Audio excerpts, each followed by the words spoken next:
o'clock. Wow, those lights are bright. Yeah. Whew.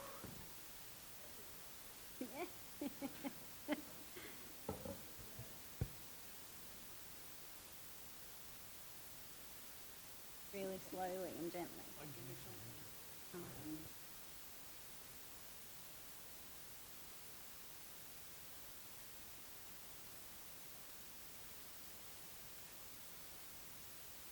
I'll wait till it's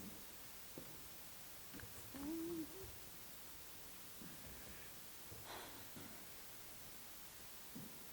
Good evening, everybody. Can everybody hear me okay? Good evening, everyone, and welcome to the Moona Arts Centre for Glenorchy City Council's 2023-24 budget briefing. I'm Mayor Beck Thomas, and it's my pleasure to welcome you here tonight, and thank you for coming out on this shortest day of the year, and very cold day of the year this evening as well, to join us for this budget briefing. I start by acknowledging that we meet today on the land of the Muwinina people, and despite that the Muwinina people sadly did not survive colonisation, we acknowledge them as the original owners and the Tasmanian Aboriginal people as the continuing custodians of this land on which we meet, and pay respect to today's Tasmanian Aboriginal people, community and their elders, past, present and emerging. I acknowledge joining me here this evening my fellow elected members, Deputy Mayor Sue Hickey, Alderman Russell Yaxley and Councillor Molly Kendall. Also, of course, Council's General Manager Tony McMullen, and we have a number of council staff joining us this evening as well. So welcome to council staff and thank you for coming along tonight as well. Thank you all for your time and interest this evening as our General Manager presents to us his 23-24 budget recommendations, which will come before Council for decision at our meeting this coming Monday afternoon. These budget recommendations and our corresponding draft annual plan have been prepared by Council staff to align with the direction provided in our new strategic plan. Our purpose, as described in our new strategic plan, is that we are a welcoming council, representing our community and providing services to make Glenorchy a better place every day. Our goals are making lives better, building image and pride, open for business, leading our community and valuing our environment. Whilst Council has not yet made any decisions on the budget or annual plan, elected members have had the opportunity to contribute to the development of both the draft budget and the draft annual plan through a series of workshops. 9 out of 10 elected members participated in these workshops.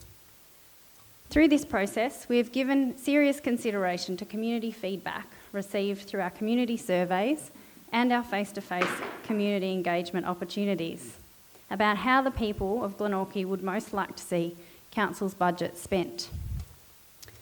Council officers have analysed the cost of delivering services and Council service levels and given consideration to both elected member and community feedback in developing the recommendations that are presented to Council for decision on Monday night.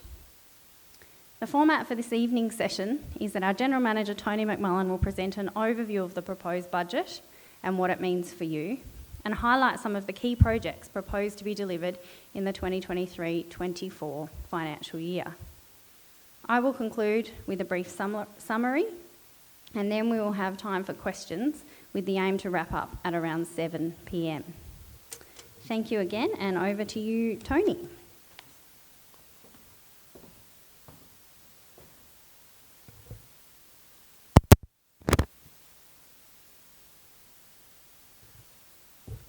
Thank you, Mayor.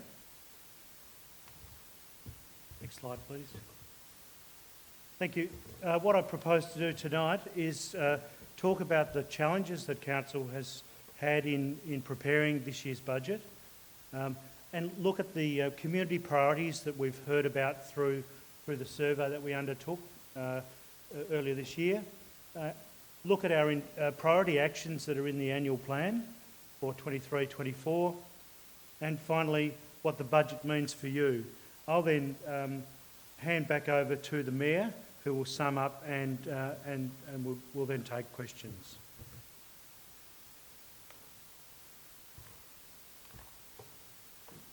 So first of all, our budget challenges.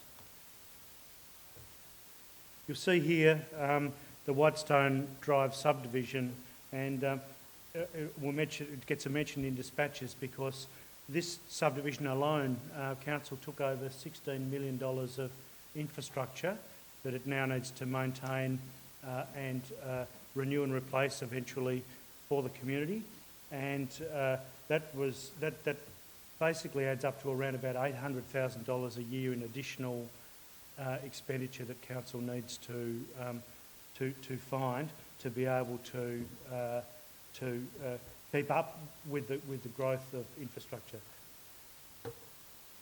So we are a growing city.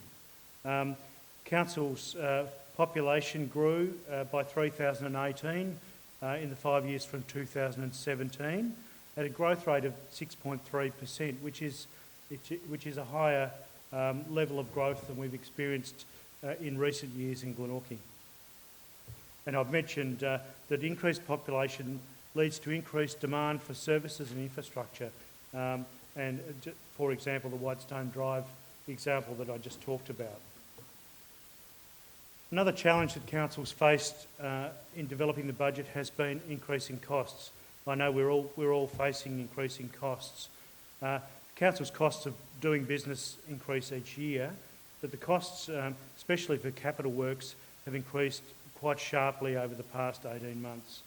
I've just given a range of cost indices there, but they have risen in the range of between 7% and 11.4%. And it's no secret that to be financially sustainable, council needs to raise more revenue to meet these pressures.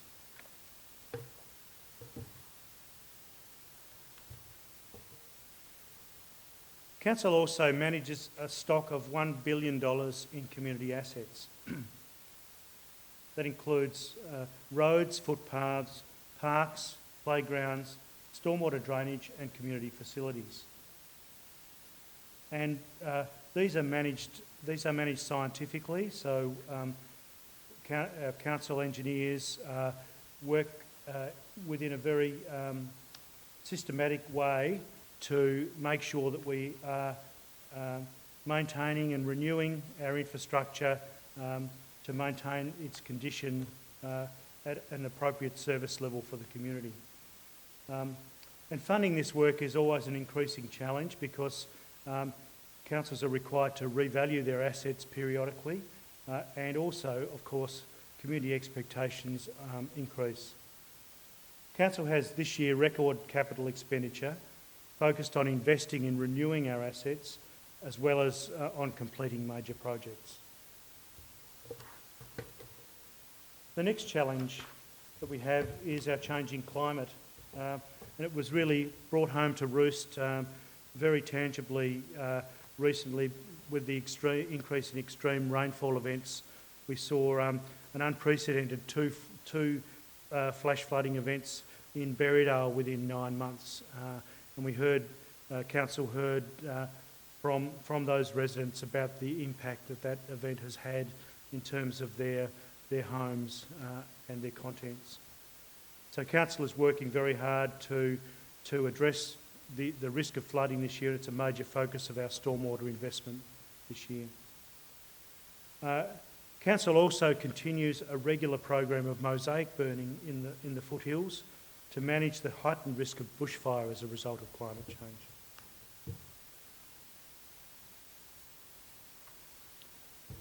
This all adds up to a balancing act, balancing those cost pressures, the need to kick goals for the community, and also to try to maintain affordability.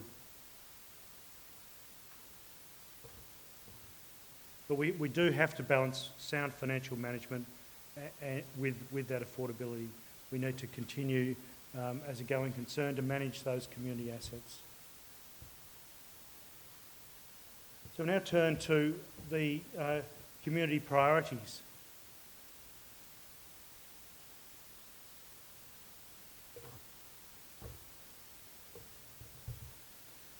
As I mentioned earlier, we undertook a community budget priorities survey this year, It was held between December 22 and February 23 to find out community priorities. This is the second survey that we've held in the lead up to a budget. We did one last year as well.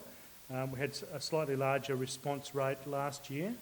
But what we did find was there was confirmation of the priorities that the community feels the council should be addressing.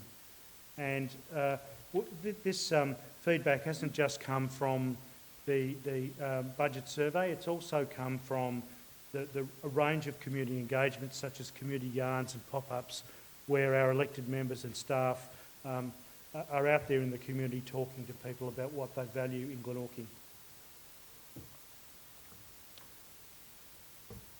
So we'll look at first of all council services, and what you'll see is the top priority for our community from the survey is asset maintenance. The second one is recreation and public open space. Third, community development and wellbeing programs. Fourth, environmental management. And fifth, urban services. And then we can see so on and so forth down the list. Unsurprisingly, some of the regulatory things are less popular with the community, but they are a necessary evil. So what are each of those categories? Asset maintenance includes maintaining our roads, buildings and infrastructure. Recreation and public open spaces are probably self-explanatory, but it includes our parks, playgrounds, open space areas and sporting facilities. Community development and wellbeing programs include childcare services, youth, older people, accessibility and inclusion, health and wellbeing and volunteer programs. Environmental management includes control of weeds and invasive species, water sampling as part of the Derwent Estuary program, bushland management and foreshore management. And our urban services include mowing, weed management and graffiti removal.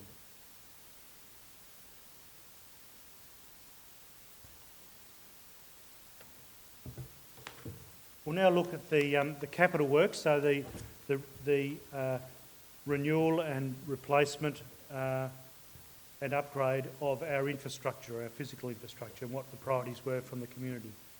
The first one was parks, playgrounds and open spaces. Second, footpaths and cycleways. Thirdly, roads. Fourth, stormwater drainage, including flood mitigation. And fifthly, landfill and waste management facilities. And sporting and facilities and community halls also come in at number 6.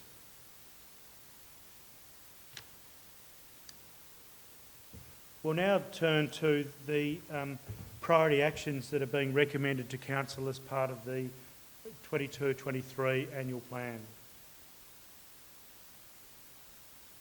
So our annual plan is required by law and it sets out the actions that Council needs to commit to each year to give effect to its budget.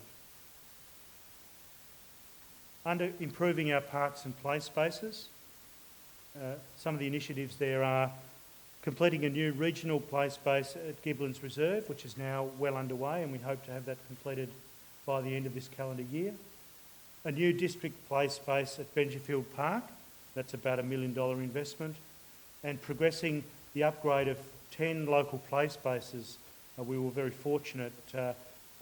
We obviously make some provision in our budget, but we've been also very fortunate to secure $1.5 million in funding from the federal government to assist with this project. Secondly, we're working with Tas Water as the lead, who is the lead partner on Phase A of the Tolosa Park redevelopment to develop it into a major regional recreational destination. So the first part of that process is to effectively remediate the dam that is now no longer in use and turn that into base level open space. And that is Phase A of the process. Council is committing $3 million from the deck sale money towards that as part of this year's budget. It has been a a project that's been a long time in the making, but we're very pleased that Taswater is also contributing an equal $3 million share to this project. And we will be looking, once that is completed, we'll be looking which we hope to happen in around about mid-2024, and we expect a start date in around about September of this year. The tenders have been submitted, and we expect a successful tender to be announced in the near future. And from that, we would then be looking to seek further funding to upgrade Telosa Park further. So this first phase is about the base level open space. The next important initiative is delivering sport and recreation projects at KG5 Football Park and North Chigwell Junior Soccer Hub. So again, this is one that has been almost a perennial for us in recent years. We received the funding some time ago, but we had these were projects that were thrust upon us, if you would like, and they're projects that we have had to quickly come up with the appropriate planning and procurement arrangements, and pleased to say that both of them are very well underway now. KG5 Football Park, the new artificial surface is now in and up and running, and the lights have also been commissioned. They're also in effect. But the next phase of that is a facilities building as part of the project, and that is under active planning at the moment. In terms of the North Chigwell Junior Soccer Hub, what we've seen there is additional smaller soccer grounds and improvements to all the playing surfaces as well as new lights. And here we've again got a sports amenities building which again has been prepared, and we're working on the tender specifications for that design now. So there's substantial projects that will be underway in this forthcoming year. Another of those priorities, of course, is investing in our infrastructure. And we mentioned before that we'll be maintaining and managing a road network to meet the transport needs of the community, and resurfacing up to 12k of roads this year and replacing 9 kilometres of footpaths. That's a $10.8 million investment. I mentioned before that we'll be focusing on upgrading our stormwater infrastructure with a priority on reducing flood risk, and that's a $1.2 million flood mitigation program in 23-24. But we'll also be doing our usual nearly $500,000 of renewal works on our stormwater infrastructure. We're also working very hard to minimise waste to landfill, to extend the life of the landfill while meeting environmental standards. Council has obviously now commissioned the new landfill cell at our landfill, which will provide additional landfill life. But while we're doing that, we're also looking to the future, because we know the landfill has a finite life, and we're looking at new options for waste management beyond that landfill life in terms of working with the wider southern region. We're also undertaking a really significant core technology project with our software offering to enhance customer and user experience and productivity. As you all know, technology is part of just about everything we do in the workplace these days, and it's a really important project that we've been working on for some time now to get out of the ground, and we're now actively underway with the implementation of that project.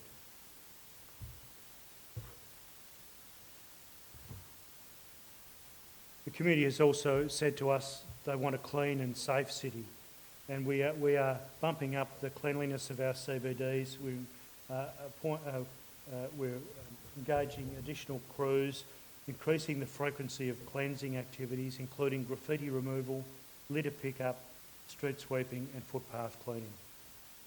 We're also going to be focusing on that youth and community safety issue, working in collaboration with government agencies and community organisations to deliver diversional programs. We want a better future for our young people, and we also want a safer community. And we hope that through working with our partners in government and not-for-profit sector, that we'll be able to achieve that. We're also addressing social issues, other social issues. So we intend to continue to commit to keep the community up to date with what's happening, with regular and appropriate communication through all our social media, website and conventional media channels. And that's really about our projects, it's about our council's decisions and operations. We're also acutely concerned about the housing crisis in our city, and will be actively contributing to housing supply in the coming year through actions in our statement of commitment on housing, which includes disposing of land that's surplus to community need and also rezoning land for residential purposes. Another important initiative that we have underway at the moment is the development of a Reflect Reconciliation Action Plan, and the purpose of that is to strengthen relationships with, respect for and opportunities for Aboriginal and Torres Strait Islander people in our city. We anticipate that action plan, there's actually a report going to the next council meeting on Monday for council to endorse the release of that plan for public consultation, and then we hope to adopt that will be adopted early in 23-24, and then we can get on with implementing the actions in that plan.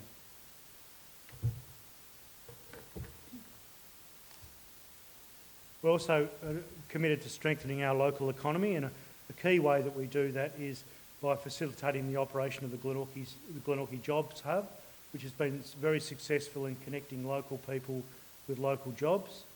But we know we've got more to do to work with local industry and business to meet their current and future workforce needs. So looking forward to continuing that important initiative for the city in 23-24.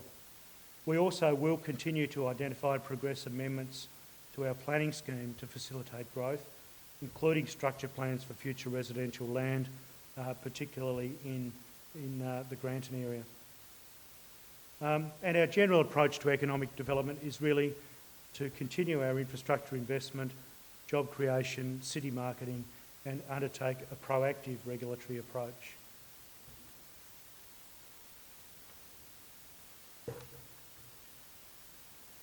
So the rubber hits the road. What does the 23-24 budget mean for you?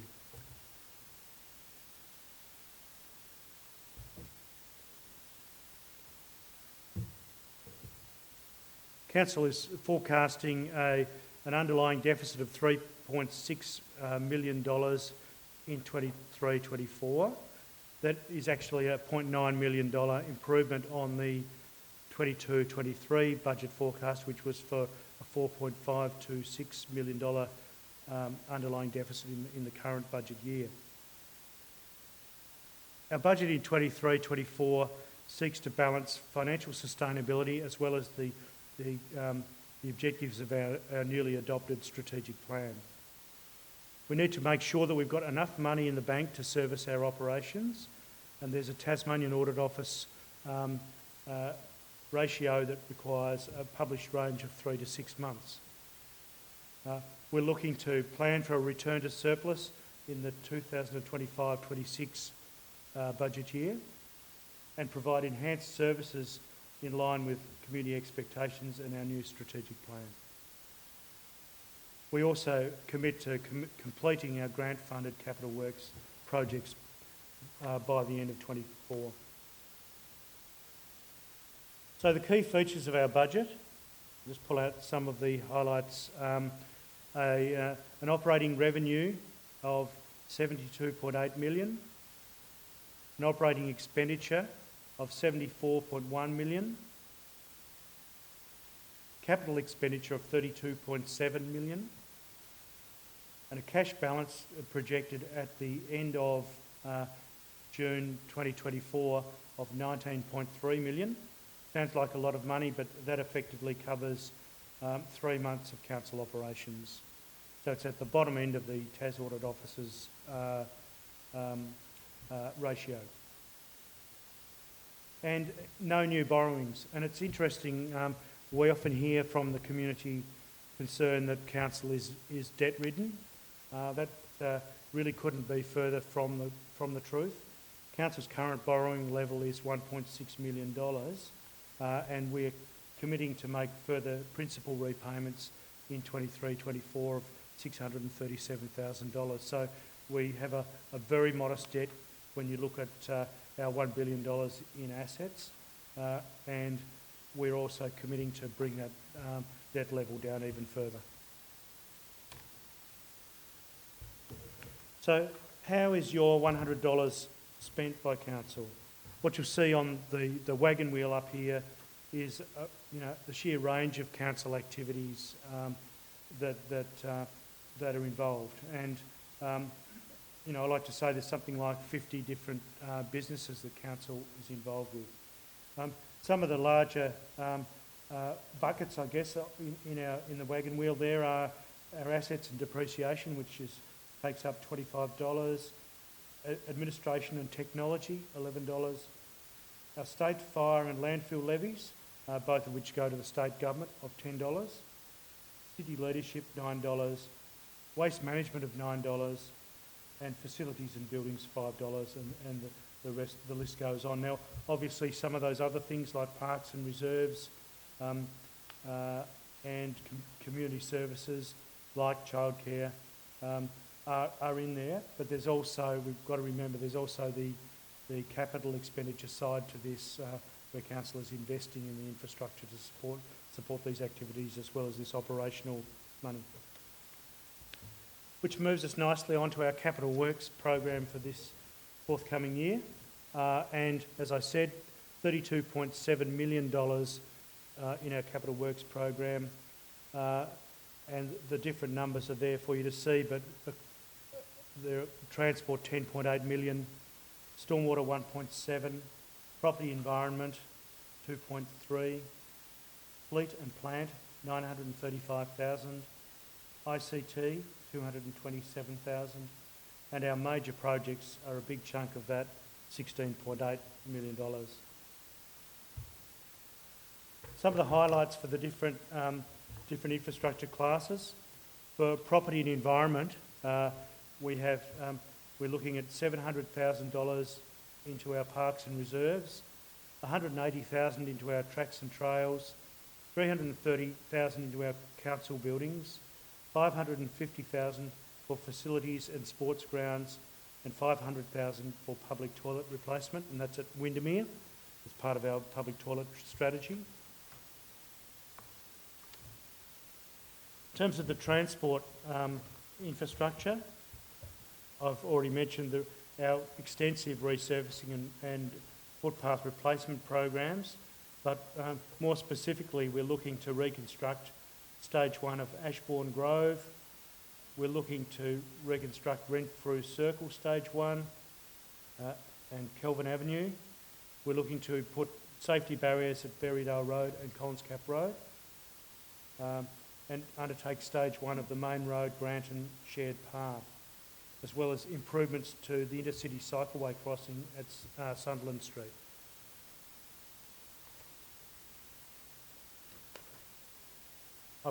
We could probably skip over stormwater in that I've mentioned it, apart from I've already mentioned all of those things, I think. Chandos Drive, Humphreys Rivulet retaining wall at Murrayfield Court, and the Newtown Rivulet outlet remediation.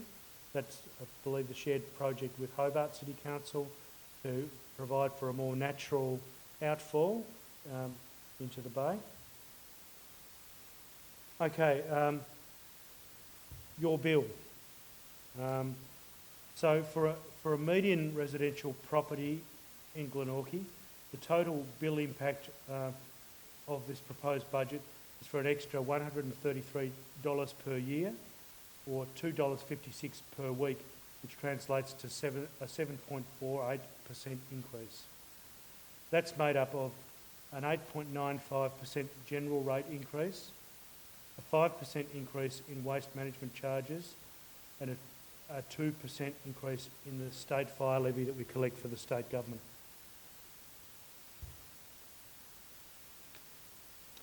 We've also had a close look at a range of different scenarios in framing the budget.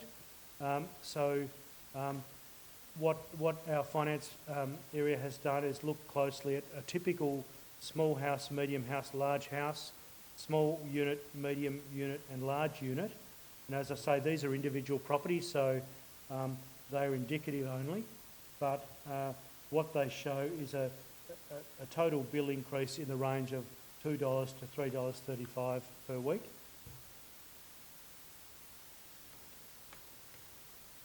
We've also looked at our commercial and industrial ratepayers, and again, obviously the range is much greater in value for these retail and industrial properties. With retail, we see a range from $3 to about $20 per week increase in bill, and for industry from small to large, we see an increase ranging from $3.17 to $36 per week. We also have vacant land and rural land in the city. You'll be very pleased to know that Glenorchy City Council is not looking to double the rate on vacant land in our city, but we are looking at a bill increase there of $1.19 per week. And we're also looking at, for a typical vacant residential lot, I should add. For rural land, we're looking at a total bill increase of $2.62. So with these increases, which, look, each year I have to say that our staff and our elected members agonise over this affordability issue in our community. We're struggling, as I said earlier, between keeping our council financially sustainable and strong, with also needing to balance affordability pressures. And we've taken a number of steps, along with some existing measures, to try to make that soften that blow this year.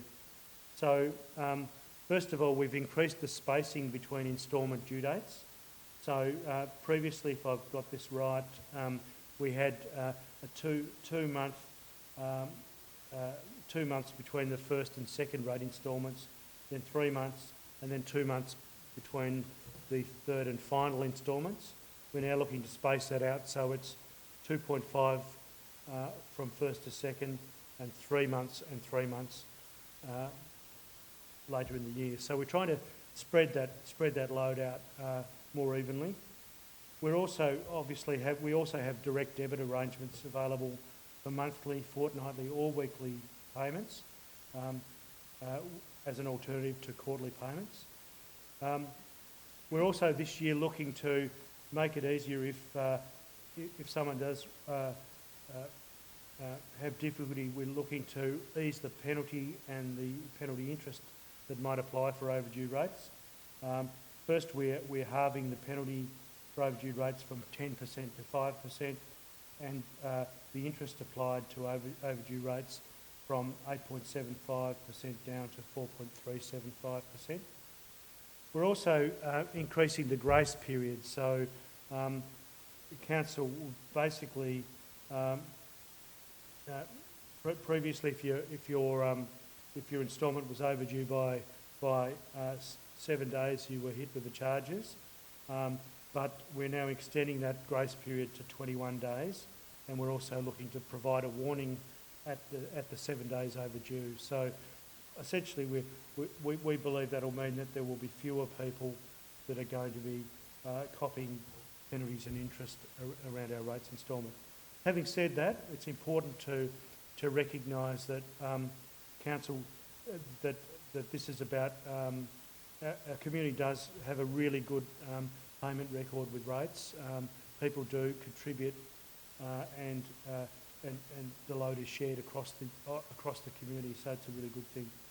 For those that are doing it tough, of course, we still have council's hardship policy, and that if someone is really in difficulty, there's the potential for them to come to us, and we have a hardship policy that enables us to make arrangements and make it easier for them to work their way out of a difficult situation. I guess the next question is, how do we compare with other cities? Everyone, often we hear people say that Glenorchy is the most expensive, expensive for rates in Tassie. That's not the case when you look at other council areas. And what we've done here is looked at the average residential rates and charges per residential property. This is a 2020-21 graph. It's the latest data that we can get from the local government board, and that shows council to be in around about the mid-range in Tasmanian cities in terms of the cost of rates and charges.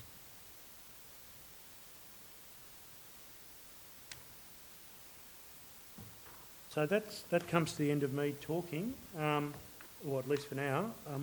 I might hand back to the Mayor, who's going to sum up, and then we'll have some questions.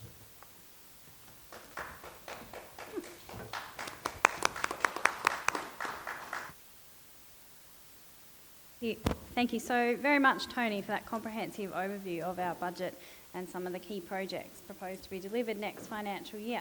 Now, I do acknowledge that Alderman Stephen King joined us just a couple of minutes past 6. He's sitting at the back there. But would you like to come and join us on the stage before people start to throw tomatoes at us? You cannot miss out. I'm sure these lovely people here will not do that to us. But please do join us. Come, you can take my seat if you like, because I'll stay standing. Oh, there's another one. Either way. So thank you, Alderman King, for joining us.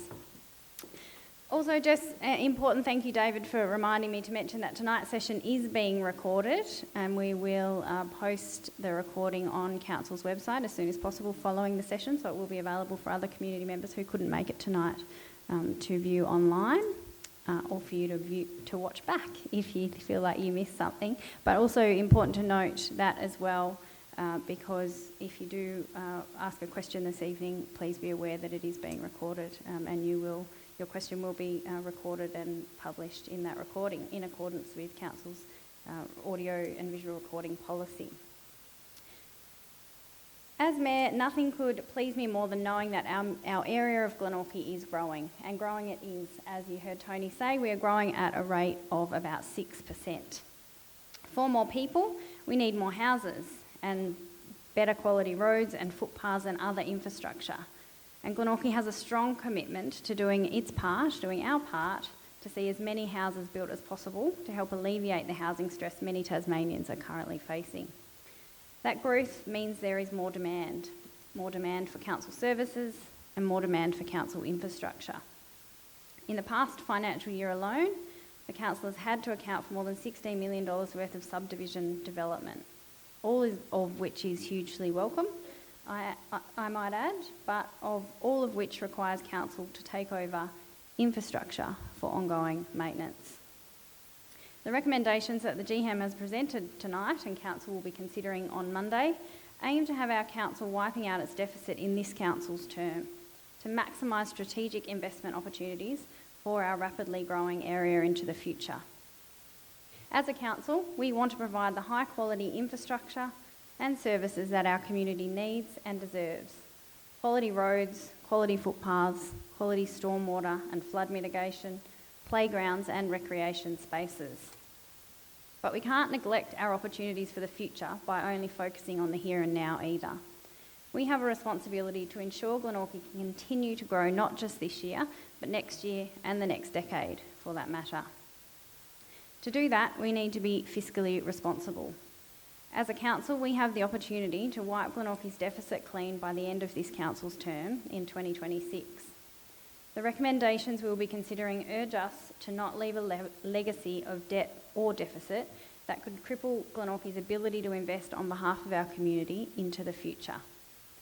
By meeting our service and infrastructure demands while getting the deficit under control, we open up more opportunities to make well-founded strategic investments to improve our municipality and make Glenorchy an even better place to live and work. Our strategic direction is not about keeping up with Hobart or Clarence or Launceston or anywhere else for that matter. Frankly, except for opportunities to work together to deliver better services for our ratepayers and residents, I'm not really that interested in what other councils do, although that comparison, I think, is helpful to see where we sit in terms of rating per property. We're focused on what we do right here in Glenorchy, for the people who have moved here recently to the people who have lived here for generations. We want to provide a better municipality, one that grows with us sustainably, yet dynamically and excitingly, and provides everything we need to live and work here in the best place in Tasmania. Yes, what is proposed is a rather substantial rate increase. And I know that's something ratepayers don't want to hear, particularly as we all face rising prices for just about everything in the aftermath of a global pandemic. Across most households, the rate increase recommended will amount to about $2 to $3 per week, as Tony described. We don't say that lightly. We understand that many families are doing it extremely tough against high inflation and cost of living pressures, and that because of this, $2 to $3 a week, compounding across every bill, really matters. Every dollar matters, and we'll continue to do everything we can as a council to keep any increases as small as possible, but to allow us to keep providing the roads, play spaces and facilities our community asks for. Unfortunately, if we as a council can't meet the increased costs of these things, for example, some road construction materials have jumped as much as 30% in price, we simply won't be able to provide them. But we are determined to continue investing in services that matter for this community. Our municipality of Glenorchy and the people who live here are worth investing in. We are determined to lay a platform for that to keep happening this term and next. Our community is our future, and like you, we want it to be the best it can possibly be. Thank you again to the General Manager for his presentation, and we'll now open up for questions. Would any members of the community joining us like to ask any questions this evening? Yes, Rowena.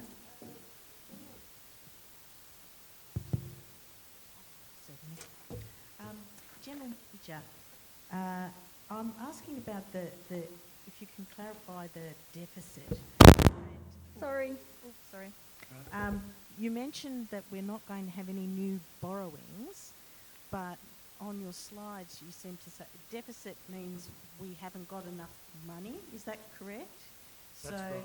How can we have a deficit and no new borrowings? So,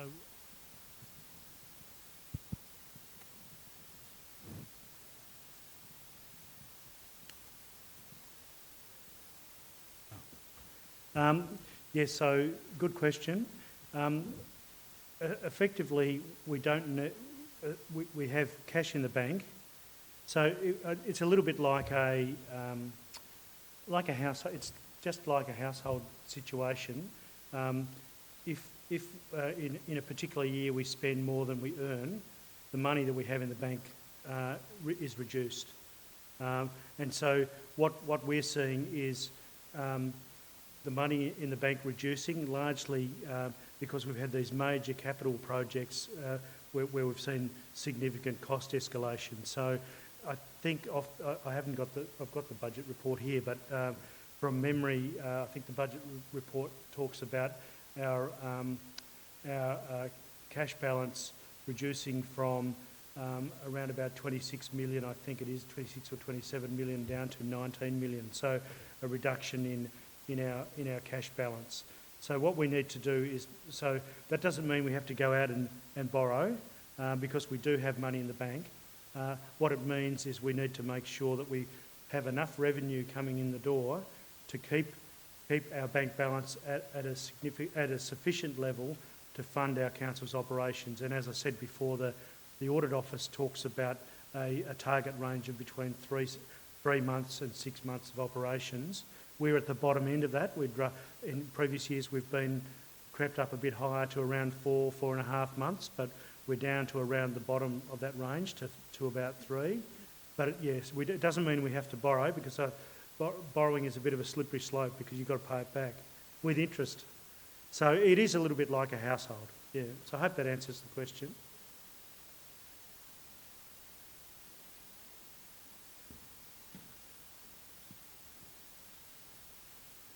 Thanks, General Manager. At the start of the presentation, you mentioned Whitestone Drive and the cost of providing infrastructure at a rate of $800,000. Now, to play devil's advocate, some, not me, might suggest that this increase is going to be shared across all ratepayers, and why are we footing the bill for a neighbourhood that only has a handful of houses? So from a communications perspective, I guess my question is that cost comparable to servicing and maintaining the infrastructure in other neighbourhoods across the municipality? That's a good question, Morris. Thank you. So I guess the way that it works is that council being the council of Glenorchy, when there's a new subdivision developed, council makes sure that through various checks that the infrastructure is okay to take over, and then we take it over. We don't have any choice in the matter, and you know, that's effectively what's happened over time to give us $1 billion worth of assets, that we've over time collected more and more assets as a result of development, and we have that responsibility to look after infrastructure right across the city, and we don't single out particular areas. What we do is we create a register we have a register of all of our assets, and we intervene in terms of investing in those assets when their condition reaches a level where they're not meeting our community's expectations as an asset. The good news about Whitestone Drive is it's brand spanking new infrastructure. So in some ways, it's going to take some time before we have to really intervene with maintenance and depreciation. What I've done in terms of highlighting that was really to take we use a rule of thumb percentage at Glenorchy, just to highlight the loop between infrastructure and the cost through annual maintenance and depreciation, and that's a 5% rule of thumb, which it's kind of assuming an average 40-year life for assets. And so we say, well, for each of these assets, on average, we take over 2.5% goes to having to maintain those assets, 2.5% to depreciating them, so that we eventually have to then replace them in future. But that's a long way down the track with Whitestone Drive, but we still have to put put the money aside, if you like. Does that answer the question? Yep. Hello. At one point was mentioned selling land that was surplus to community needs. Now, can you give us a rundown on how that is determined? Yes, certainly. So council, as again, as part of the subdivision process over many years, council receives land as part of the subdivision process. So we have a range of open spaces and a range of other land that might be just in road reserves, etc., across the city.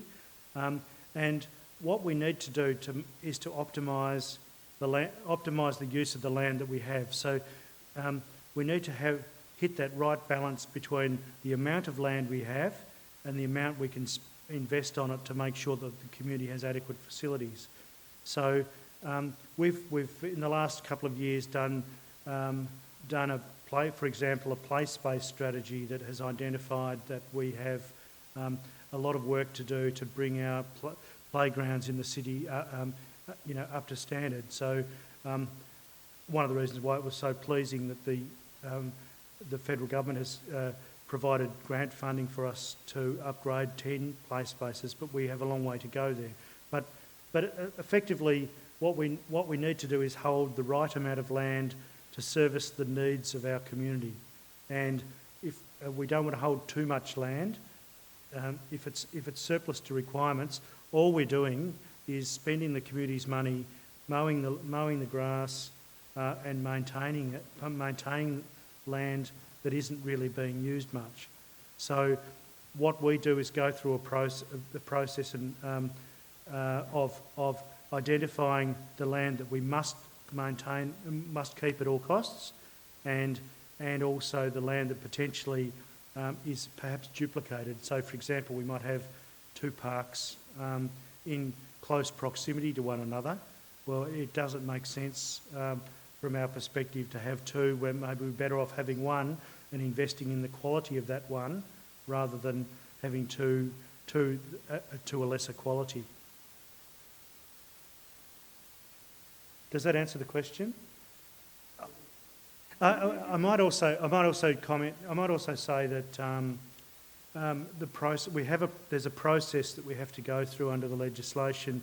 When we do dispose of land, we do have to publicly advertise it, and there's the ability for people to object. And I know that the council, the elected members, do consider those objections when they come in and take them very seriously. So in some cases, we've seen those processes result in land not being disposed of because there's strong community support for them to be retained. The other thing we do over and above the Act is whenever we're thinking about this, we first of all go out informally to the community and say, you know, we're thinking about potentially disposing of this, what do you think? So we do go through an informal process, then a formal process. So when we take a report up to council, the council, before it starts the formal process, has got a sense of what feedback we've got from the community about that idea.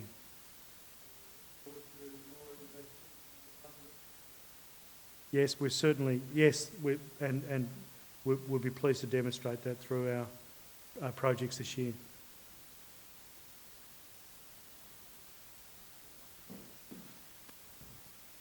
General Manager, in our, I think it might fall into the planning scheme, but as an example, this Whitestone Drive is a few houses, like a low density development.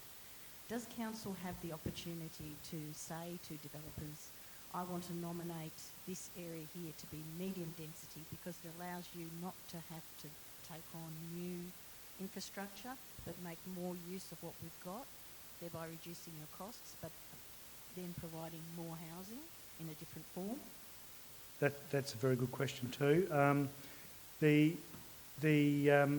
So the planning scheme already provides for that to a certain degree, that there are areas in our city, particularly within walkable distance of our three CBDs at Moona, Glenorchy and Claremont, that have inner residential zoning, and the intention of those is to promote greater density around services. So with an ageing population, we want to move more people closer to services. But there's certainly, obviously a large part of our city is suburban residential. We're also, on that density front, looking at, as I mentioned, our areas around Granton and looking to do some structure planning around that and exploring what it will take to provide more. Again, that's probably going to be to a suburban density, but to provide for more housing in those areas. The other major initiative that we've actually basically gone through a couple of recent planning scheme amendment processes. Got to get them right. They're called PACSAP and NACSAP, I think, NACSAP, and they're basically exploring the potential for more medium density residential to occur in the built-up areas of our city. So around, I think the one is around our principal activity centre, that's the PAC one, and that's around Glenorchy. So looking at the potential to bring more housing into, closer to the Glenorchy CBD, over and above our existing inner residential zoning. And also NACSAP, I think that's the one that's looking at the corridor through Derwent Park and exploring the opportunity to provide more mixed-use residential development. But the other one that sort of is a bit of a sleeper is the whole Northern Suburbs Transit Corridor. People would have heard about the discussion around light rail versus bus rapid transit in the media and over quite a long period of time. But council is part of the Hobart City deal with the federal government, state government, and the other inner Greater Hobart councils. And one of the initiatives in that is to activate the Northern Suburbs Transit corridor between 5 and 10 years. That was signed in 2019. So clearly there's still a lot of speculation about, the government has pretty much said that they favour bus rapid transit, but there's a steering committee of state government, Hobart City Council and Glenorchy City Council working towards some studies around the potential for increased density along that transit corridor, so that we'll have potential for more housing closer to public transport. It's probably a slow burn one, though. It's not a massive announcement for 23-24, but it's something that we are certainly looking at and exploring. Hi. You can answer this question directly related to finances, but a bit of an uncertainty about council's amalgamation, and people want to know what's the future. So in case if this happens, what's the council's actions going to be around educating people? Will it impact your budget, or you're going to continue doing what you're doing? I can probably somewhat answer that one. Obviously, there's been significant consultation by an independently appointed board, appointed by the state government, to look into possibilities for local government reform. The local government board released a report recently, and that's open for consultation at the moment, which presents 9 community catchment areas for consideration, and Glenorchy is in just one of those community catchment areas. So I know there's been forums for elected members, for mayors and for staff, consultation forums held. So the Local Government Association of Tasmania is convening those forums and getting feedback from councils on what their views are on that. We don't have a position as a council at this time on those particular options. It's not something that we've workshopped or brought to council for a consideration as yet. So it's still somewhat early days, and to some extent a little bit uncertain, given the uncertainty that is going on within the current state government as well, because obviously it will be a decision for the Parliament to make, rather than for councils to make. So we can only make sure that we have input and represent the best interests of our community through that process. The current timeframes are that the board is to make its recommendations to the Minister by October this year. But that will depend, I think, very much on the feedback that the board receives through this next consultation process. And certainly I know in the discussions that I've heard to date, there is still another level of information that needs to be provided around financial modelling and what the actual benefits of any boundary changes would be, as well as going back to what was promised at the very start of the review, which was looking at the function of local government, the role and function of local government, and what resourcing is required to deliver on that role and function before any changes to boundaries are proposed. So I think that will be some of the feedback that will go back to the board through this next round. because from the very start, the promise was this isn't about amalgamation, this is about making sure community services are delivered in a most effective and sustainable way.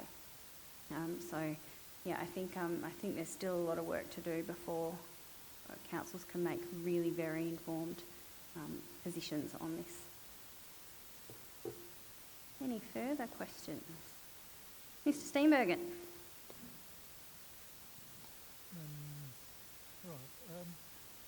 Amongst the priorities was reducing the amount of waste going to landfill. How is council intending? Well, certainly we have been addressing that priority for some time now through our FOGO service, which has seen a significant amount of waste diverted from landfill and significantly reduced our emissions as a result of the FOGO service. So that's been very well implemented by our community. So it's a shout out to all of our community members who are participating in the FOGO service, because it is certainly making a difference environmentally and to the costs to council in terms of waste going into landfill. We are also making changes to the cost of services for the use of the landfill for commercial and industrial waste. So we are increasing the cost for dumping commercial and industrial waste at our landfill quite significantly, trying to divert that to other providers, basically. So you're not announcing any new initiatives here, you're simply emphasising what they're doing now and continuing. Yeah, apart from that, what I just mentioned about the commercial and industrial waste general manager, is there anything else? I'm looking to our director. Director of Infrastructure and Works, Emilio Reali. Thank you. So, a couple of the initiatives the Mayor mentioned, our FOGO program, which is diverting considerable amounts of waste into the landfill, which also reduces carbon emissions because it's not breaking down and creating methane gas. We've increased the cost of commercial and industrial waste so that the people who are bringing that waste will either consider reducing it at the source, reusing it, especially like construction waste. They might be able to recycle some of the concrete or rubble that comes in, but also to look at other sites where they can take it, so basically diverting it from our landfill. But also we have a recycling centre that's before our toll booth, so it's free to drop off the recyclables such as cardboard and hard plastics and batteries and things like that, so that that doesn't end up in landfill. So when the costs increase to get rid of your waste, that recycling centre remains free, so you can dispose of those items before it actually enters landfill. We are doing a bit more separation of builder's rubble ourselves as well. So we are crushing up the concrete and brick rubble and reusing it as road base, and scrap metal. So we're making sure that we try and salvage scrap metal so that can be recycled. So there's a whole number of initiatives that we are incorporating into our waste management services. We are also a member of the Southern Tasmanian Regional Waste Authority that's been recently established back in January this year. And so through the government disbursement of the waste levy funding that comes through the Southern Tasmanian Regional Waste Authority, we will have the opportunity to be involved in joint projects together with the 12 other of the 12 Greater Hobart Southern councils, to be able to look at further initiatives to reduce waste to landfill.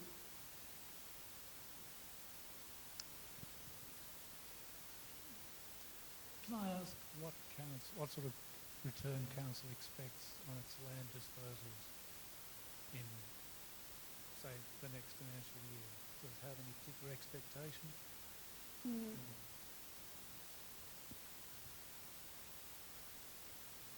Director Reali? Thank you. If you're asking for an actual number, we haven't got one that we could pinned down because with the land disposals that we're looking at, there's a whole range of parcels of land that we hold that need to be worked through. Some have a gazetted local highway over them, which are not used as a highway, so there's work required to have that expunged.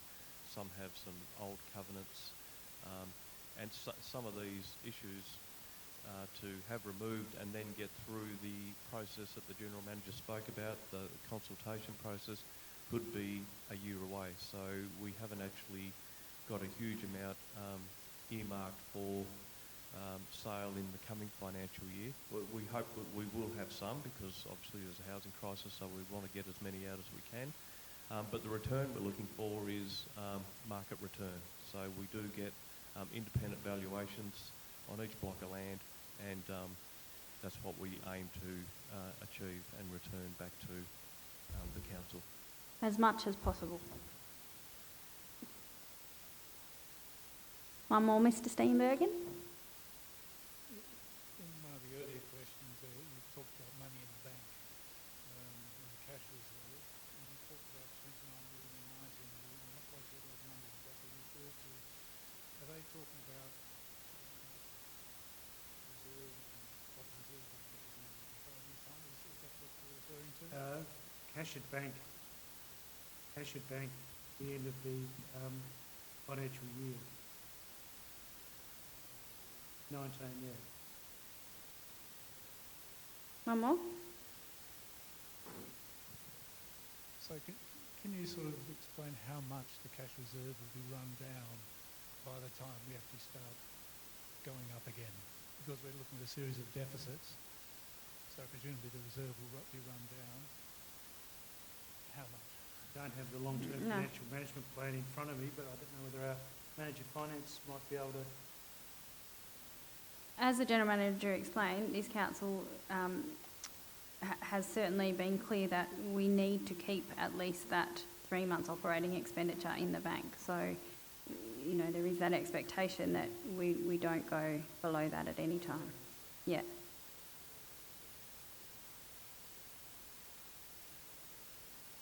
Alan, are you happy to answer that question?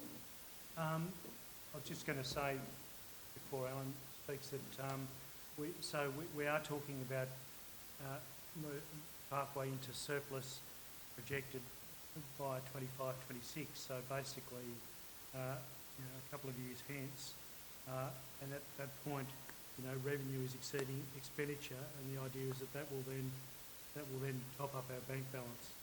But in the meantime, we've got to manage our operations to be mindful of the amount of money in the bank.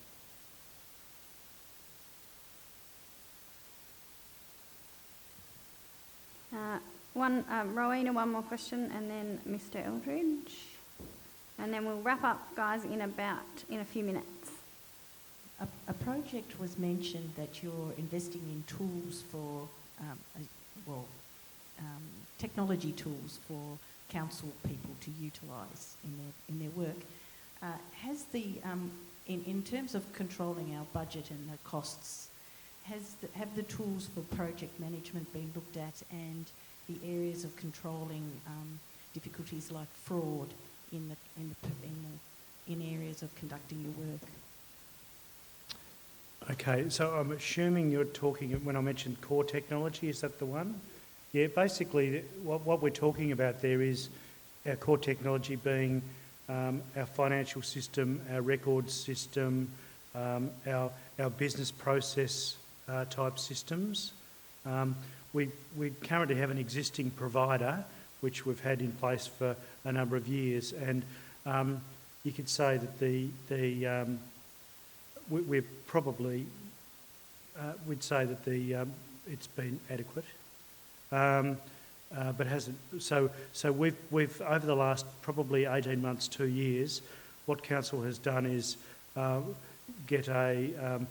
a really thorough look at our business needs, and we've gone through a really extensive procurement process, and we've identified a new provider to provide what we call core technology, as in the finance system, business process kind of systems, asset management system, and the other one, records management, I think.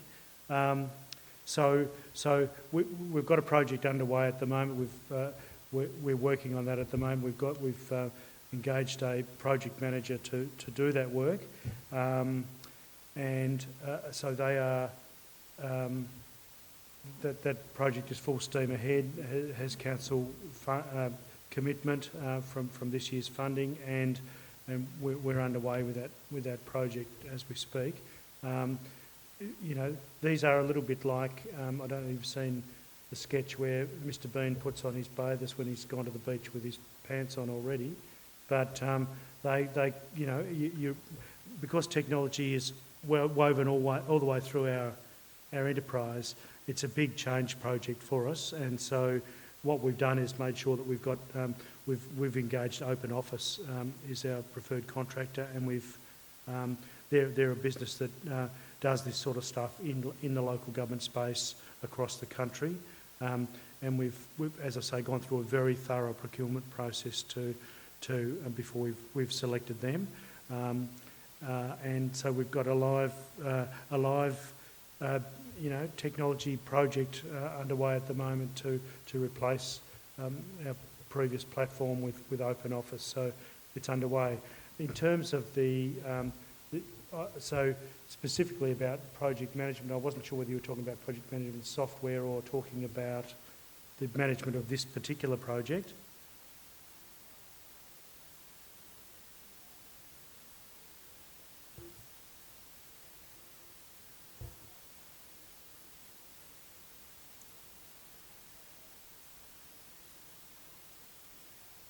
Yeah, yep.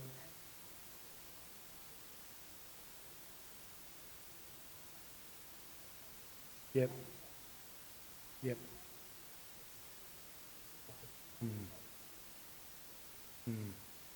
Yes, we have, you know, there are a range of, some people do manage projects as part of their, as kind of part of their work, but it's not a core part of their work, and so they have a level of skill. But we have particularly for the major projects, we have dedicated project managers whose profession effectively is project management. So we've got a number of really highly skilled and experienced individuals that are working with us, particularly on the delivery of our major infrastructure projects, but also with this technology project, for example, we have employed a new business and change management, you know, effectively a specialist project manager in IT to do that work.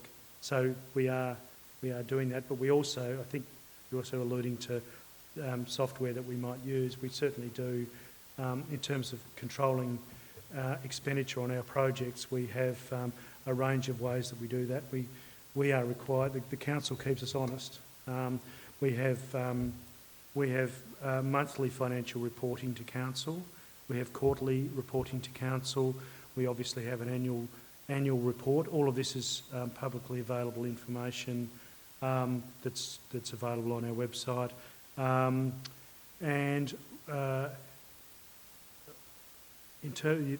hope that answers part A of the question. Part B of the question was around fraud.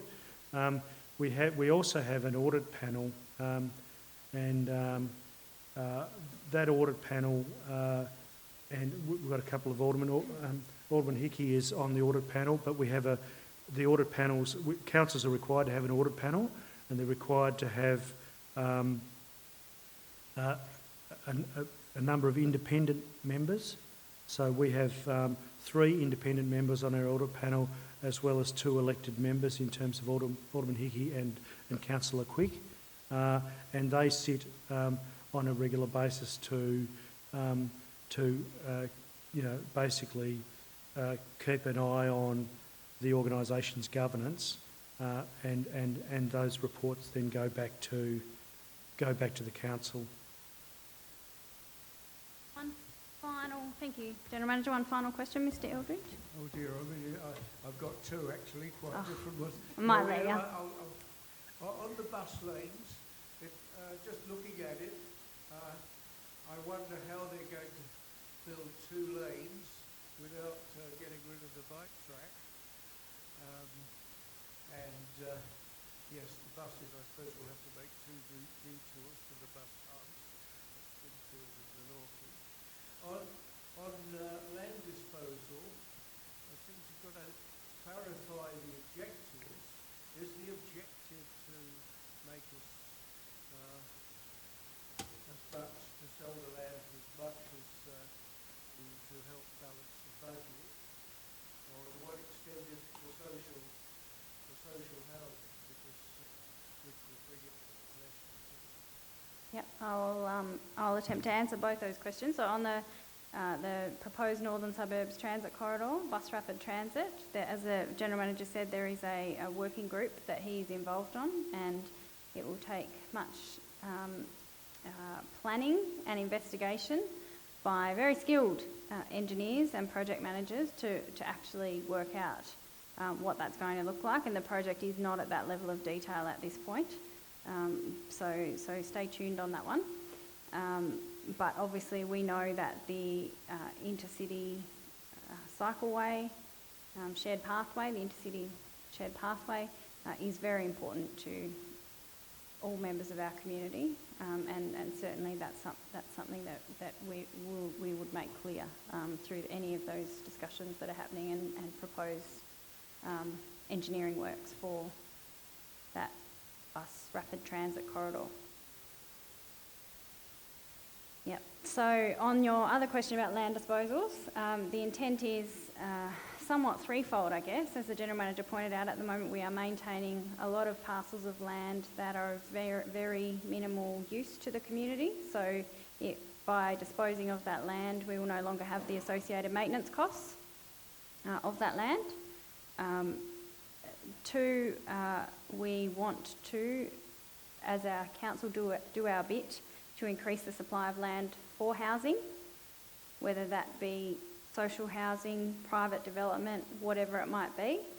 And any sale of council land goes through a standard process, has to date gone through a standard disposal process where we seek to obtain the highest value, return to community on value. So it's not necessarily just for affordable housing, it's for housing per se, because we know that the only way to end homelessness is to increase the supply of housing, and that requires both public and private investment.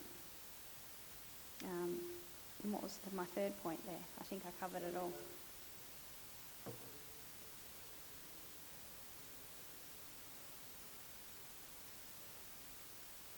Yeah, so they're all subject to negotiation with whoever the proponents of who wanting to buy the land is. Okay.